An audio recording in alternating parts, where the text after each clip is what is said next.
This is the Tom Bigby Tales, and I'm your host, Shannon Evans. I write about a small town in northeast Mississippi called Columbus, and sometimes I write about the rest of the state. Today, in episode 6 of the Columbus Housing Authority expose, I'm looking at parts of the ledger and the bills they've been paying, and something popped out that was strange, and it might be absolutely normal. It may be absolutely appropriate for the industry they're in. However, I have 2 points I want to make about this, or maybe 3, 4. It is me, but let's dig into it. The housing authority seems to have an issue with bed bugs, which is interesting because I would think it would be cockroaches and water bugs and mosquitoes and things like that. But I guess bed bugs are an issue. What's interesting to me is the entity with whom they seem to have a contract is not local. It's from Tupelo, It's either the Tupelo branch or an Alabama branch, and it's Cook's Pest Control. I'm not sure why they chose Cooks when there are quite a few locally that probably do just as good a job. They all use the same formula, honestly. Or why this group, or why that contracted organization. Has that organization had to rebid anytime lately? Did they bid the first time? We don't know, but I will be investigating that. But here's my question. The very first day of the ledger that I have is from October 13th, 2023. So my request on the FOIA for the ledger went from October of 2023 to present. And what I find interesting is the very first check is for $7,875. And it apparently only was used on one unit. Now, this unit is a duplex. It was at 503 Avenue A, and I'm curious, since it's a duplex, it seems like both units should have been sprayed, and maybe they were. Maybe they got treatment. $7,000 sounds like a lot, so they must have had to tint the house. So it's not clear to me why it was so expensive. And then on the 30th of October, they did another bed bug treatment for another unit. That was $300. And then on the 13th of November, they did another one where they just did bed bug mattress covers for $750. Now, these are all 3 different addresses. One's Avenue A, one's 24th North, and one's 15th. And then a whole 2 months later, 3 months later, on December 14th, they do a monthly pest control, and that is $5,000. What's interesting to me is that a month later, on January 11th, their monthly pest control bill is $2,500. So I'm not sure why there is a $2,500 difference. And then we don't see another monthly pest control until April 15th for Shield Sims for $2,500.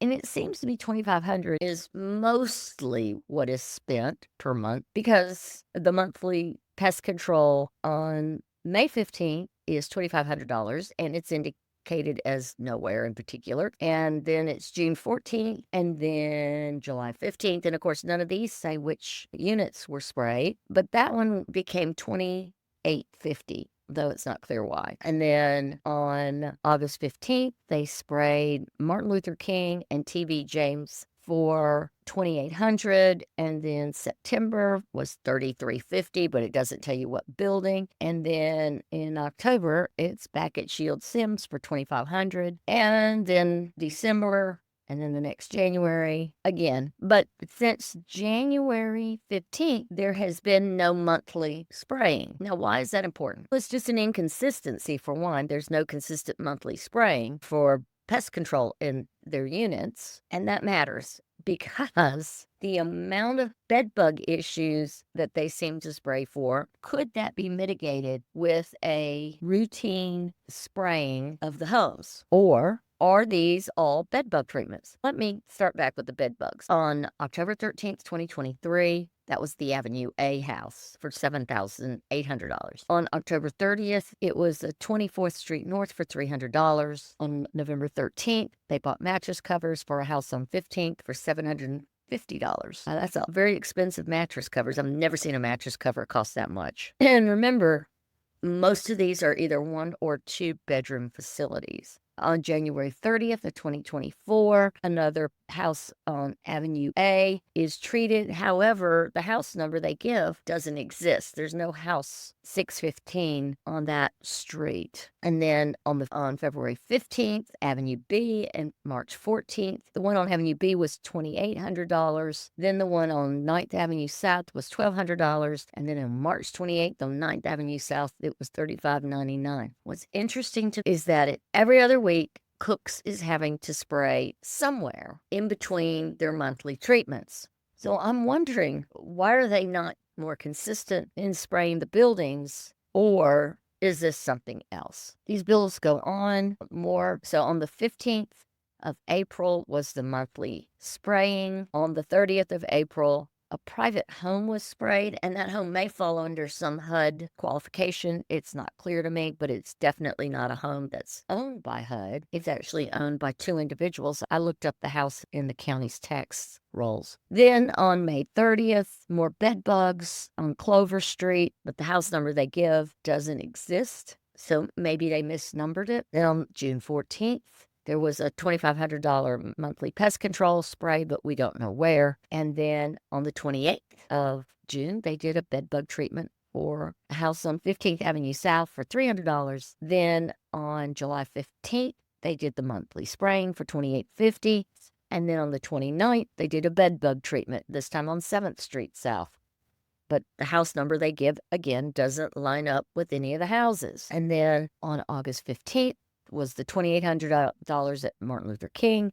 And then on the 29th, it was bed bugs again for $250. And then it was a monthly spraying on the 13th of September. And then on the 30th, wow, they had another bed bug spraying. And then on October 15th of 2024, they sprayed for $2,500 for the monthly spraying. And then that led to another bed bug spraying for $550. And then on November 15th, they sprayed a house on Clover Street for $2,850. And then on December 13th, they sprayed again a monthly spray, but the ledger doesn't say where, for $2,500. And then again on the 30th. Do you see? These are all every 15 days. They have somebody's coming around and spraying monthly, but we don't know where. And then that stops on January 15th of 5.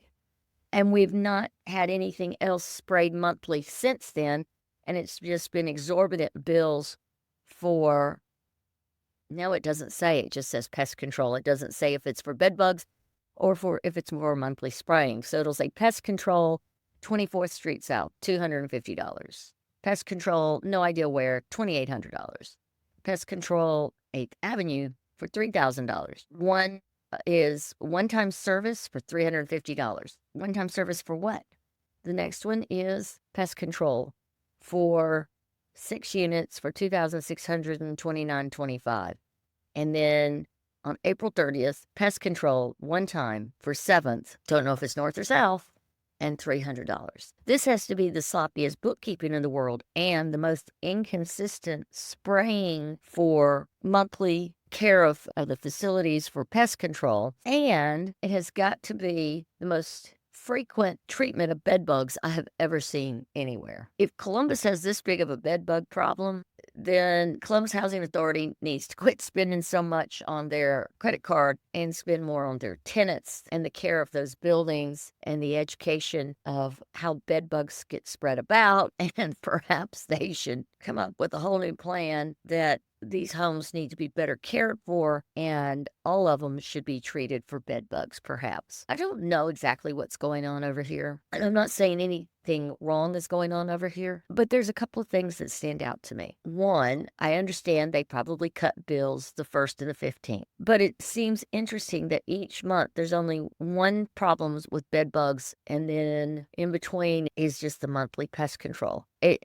would stand to reason that they would have problems with bed bugs more often, that we would see more frequency or more infrequency of a need for bed bug treatment. That's not the case on this ledger. It is literally on the middle of the month, there's a payment for monthly pest control, and it's an inconsistent number. It changes. Could that mean that it's really not monthly pest control, that each building is on a quarterly rotation? It's not clear. But this whole bed bug treatment thing is very strange. It is always in between the monthly statement. Don't know if that means anything. I just find it very interesting, and I plan to do a little more investigating. If we have this significant of a bed bug problem in our homes, for people who are on fixed incomes and living in these government provided housing, we need to do something to help these people out. And it needs to be something more than just plain old bedbug treatment. But I have questions. Most of my questions go along the financial route. And is the money being managed fairly? And is there a long-term plan in place to oversee that it is managed fairly and that there are competitive bids that are out there each year for this necessary job? Clearly, it needs someone to come spray for pests. I'm not sure why we're using out-of-town companies. I'm sure they are happy to send their people here, but I would think that adds greatly to the cost of using their services. It would seem that there are enough pest control companies just out on Gardner Boulevard alone that there should be an offer of a competitive bid or even a rotating schedule of who sprays the facilities. I'm not sure what their procedure is locally for procurement, but I bet Rusty could tell us. Until next time, this is the Tom Bigby Tales.